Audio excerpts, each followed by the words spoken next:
I'm Susan from BakeWithMom.com. Today we're going to make an almond pound cake that is gluten-free.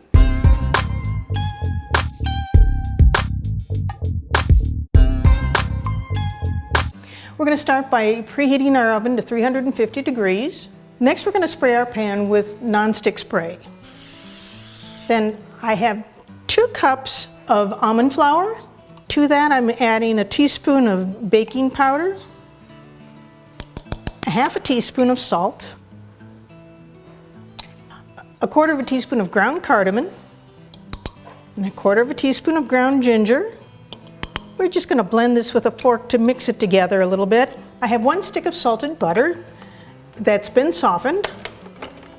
And to that I'm adding 4 ounces of cream cheese that also has been softened. We'll get this going at medium. And to this I'm going to add 3/4 of a cup of granulated sugar. You want to get all of that sugar mixed in.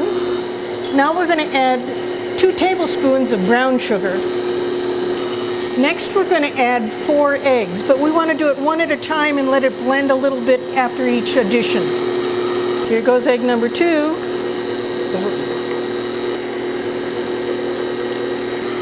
Next we're going to add a teaspoon of vanilla.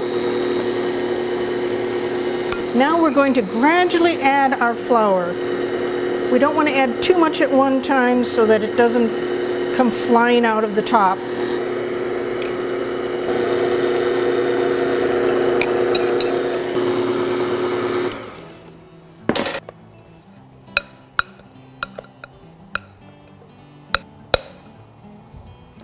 So I'm going to spread it in my pan so it gets to the corners and is even, so it has an even bake. And then I have some sliced almonds that I'm going to decorate it with. You can get honey sliced almonds if you'd like. I'm just using plain today, but it just adds a little extra to your cake or your pound cake so that it looks nice. Now we're going to put it in the oven for 50 minutes. I'm going to place a thin knife in the middle to see if it's done. It came out nice and clean, so we're going to let it cool for about 5 minutes on the rack, and then we're going to turn it out.